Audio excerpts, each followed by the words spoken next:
Hello, everyone. Happy Black History Month. I feel like this month was long and short, but I hope you guys celebrated Black History Month. I shared some poetry that I wrote based off of Black poets. And speaking of poetry, as always, obligatory self promotion. What if I ruled the world? Poems inspired by music by your boy. It's always linked in the description, always linked in my link tree. Also, if you want to follow me on any other social media, I'm there. I'm pretty much everywhere besides Snapchat and Tumblr because it's not the same as it used to be. So, but that's it. So, yeah, follow me on all the things. I don't follow like people I don't know on Facebook because I feel like Facebook is like a friends and family thing that you know. That's just my opinion. I guess that's kind of like what it was in the beginning, and like other social medias are just for like you following random people and like content, even though there's content on Facebook, but I feel like it's like Instagram Reels. So it's not really Facebook content, but I know people do upload their content to Facebook.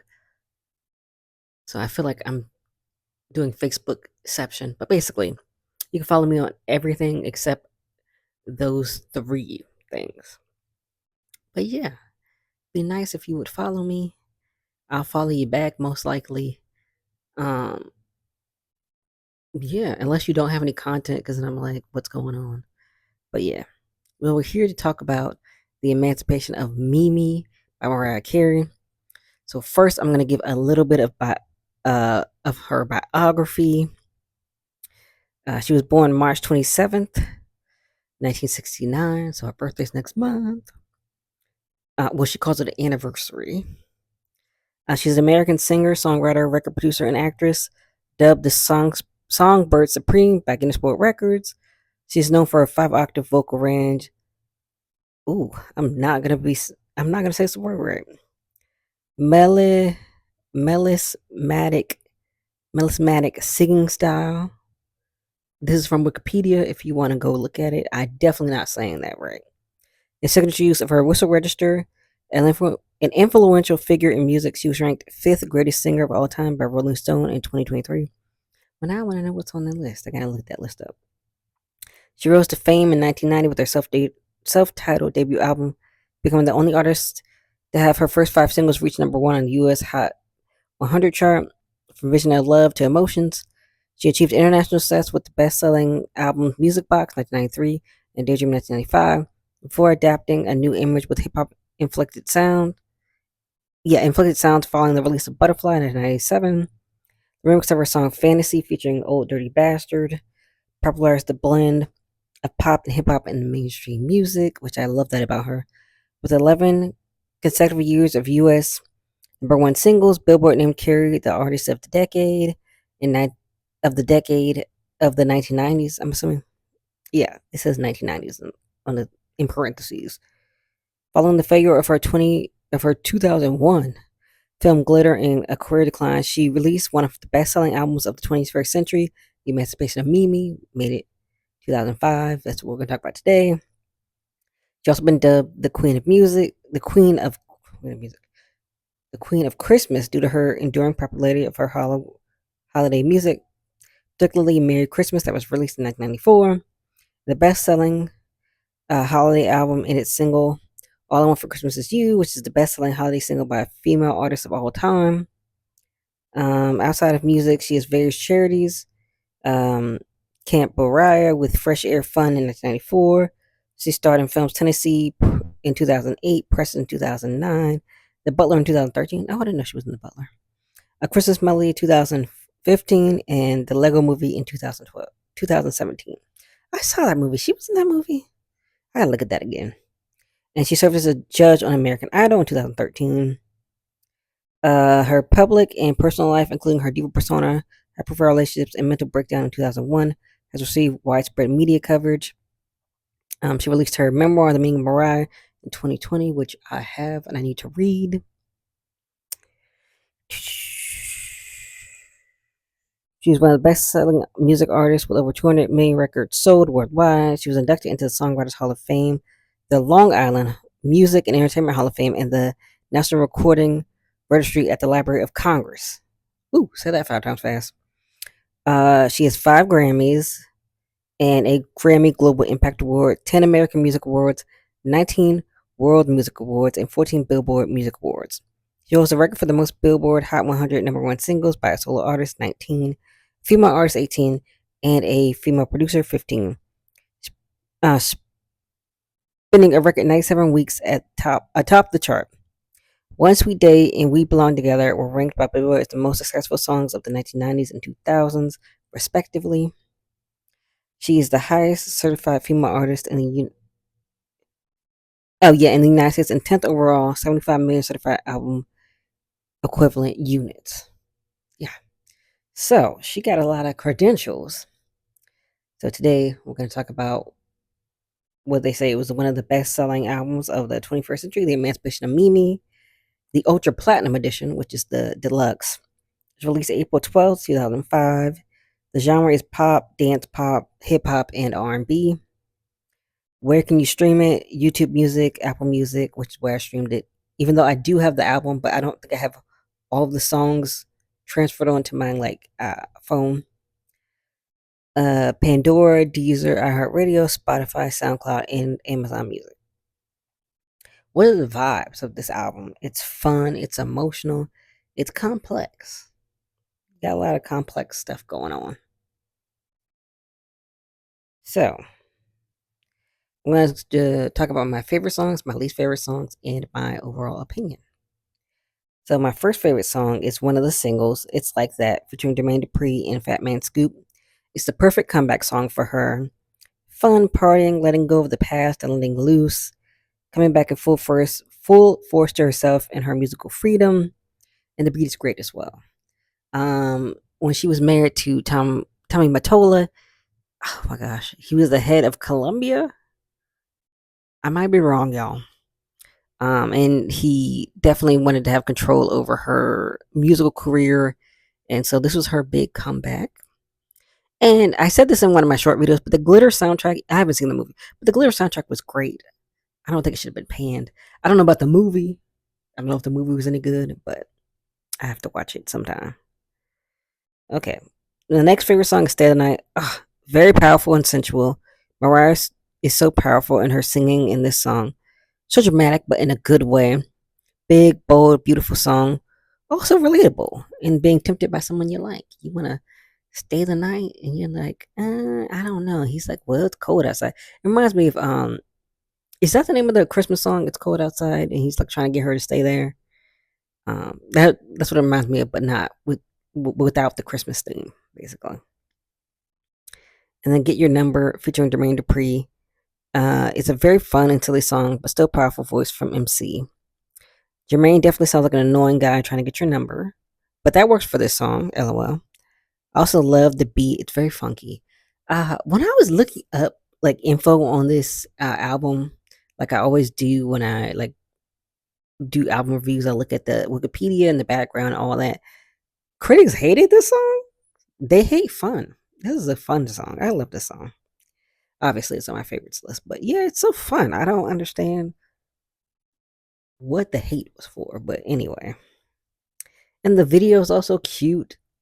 You know, they hate fun apparently. And then my last favorite song is So Lonely, One and Only Part 2, featuring Twista. I love the complexity of this song and how it elevates the first part. It sounds so much more sad and has more longing to it. Mariah sounds great per usual and layers her vocals very well on the song. Twista bounces off Mariah's verses very well as well, and he's a good feature. The interesting background about this song is that like it's on his album and her album that came out, I guess, at similar times, but I feel like they're like slightly different versions, maybe. I can't remember all of what I read about it, but basically, yeah, there was like some differences, maybe. And then I have some least favorite songs. I feel like I haven't had least favorite songs in a while, but some of these songs, unless it's just I forgot to once again I forgot to take out my CD. I do have this on a CD, but I don't remember these two songs on the deluxe of my CD. So maybe that's just not on the physical CD? Now I want to check. Hold on.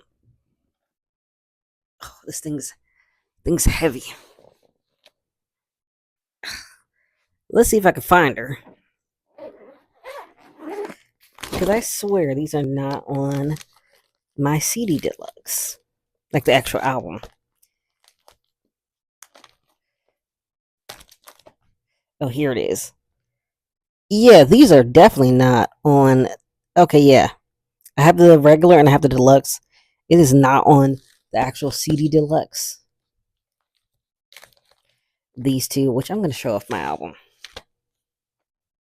I have both the regular and the deluxe. I have a lot of her albums actually, and I have some remix albums in here. This CD case is heavy. I think I have like 200 CDs. So yeah, this thing heavy as hell. And I actually like this cover better than the other cover, if you can see it. Than the official cover. I don't know, I like this pose better.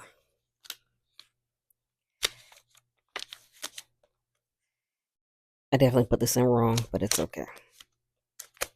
And then here's the regular album. Well, are these poses the same now? Hold on. No, they're slightly different. I don't know, I just like the second cover better. Even though it's like she just moved her hand like differently in one versus the other. But this cover's iconic still. You know, I love it. But yeah, I do prefer the deluxe cover. If I can get it back in.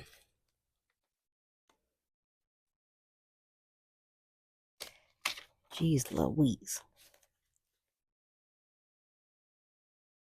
I definitely have to like, maybe I'll show off my collection at some point. Maybe that'd be a cool video to show off my collection of CDs. Just one random video. I'm trying to put it back in right. It's hard to do this with one hand, you know?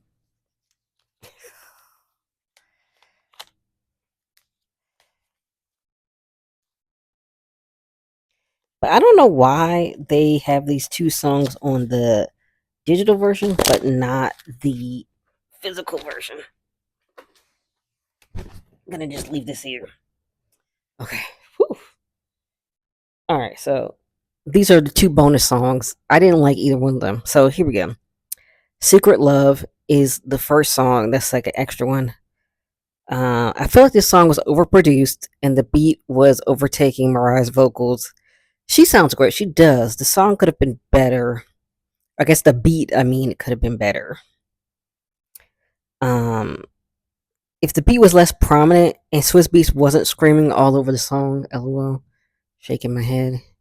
Yeah, he produced this and then he's also like screaming, like, I forgot what he'd be saying. He'd be saying worldwide or something. You know how he has his little ad libs or whatever. But yeah, it was too much going on. And Mariah was very, I think in this one, she was very light. Like the vocals were like very whispery, and then the beat was just doing too much. And then the other uh bonus song, Sprung, was also a hot mess. LOL, the production was a hot mess.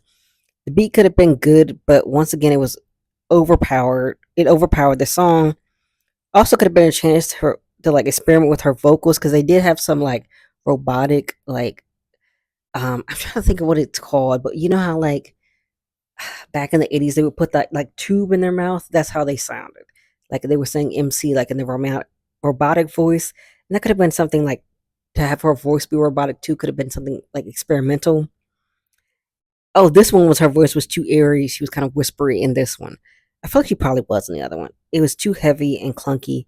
It didn't match the vibes of the lyrics, because she's talking about how she sprung on somebody and she loves him very much. And it's just, the beat is just overpowering. It was too much going on. So, here's my overall opinion though. The album is so iconic, of course. I think all of the singles are great, especially It's Like That as the lead single. I love all the singles. I think they were great choices. Besides Say Something, which I thought was just okay. Like, I didn't think it was horrible. It was not as bad as Secret and Sprung. Let's just say that. All these S songs. uh, but it still was not horrible. I love this had a good mix of love songs, party songs, and heartbreak songs. Even if I didn't love every song, I still think they were good besides the two bonus songs, which they could have left that out. They could have scrapped that 100%. Um, I have two typos. What's going on? They weren't cohesive with the rest of the album and could have been left off, honestly. Um, yes. And I already talked about how I have the CD and they don't have these on there. But unfortunately, I had to listen to them on the digital version and be overstimulated. LOL. So that was crazy. Definitely a great album by Mariah overall, though. Of course, it's a 10 out of 10. Highly recommend. But especially if you've never listened to a Mariah Carey album, this is her best album in my opinion. But I still do need to listen to all of them. I think I have. I don't have all of them. I don't have like some of the recent ones. Like I don't have Caution. I don't think I have Mariah Carey like her debut. I'd have to look like what other ones, but I feel like I have most of the other ones. So I still got to listen to all of them. Yeah.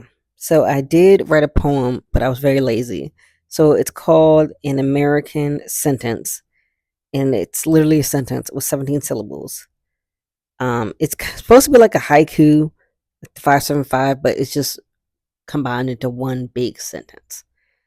Because I was feeling lazy, I'm not gonna lie to you. But it's inspired by the song Your Girl, which is a deep cut. It's a very good song.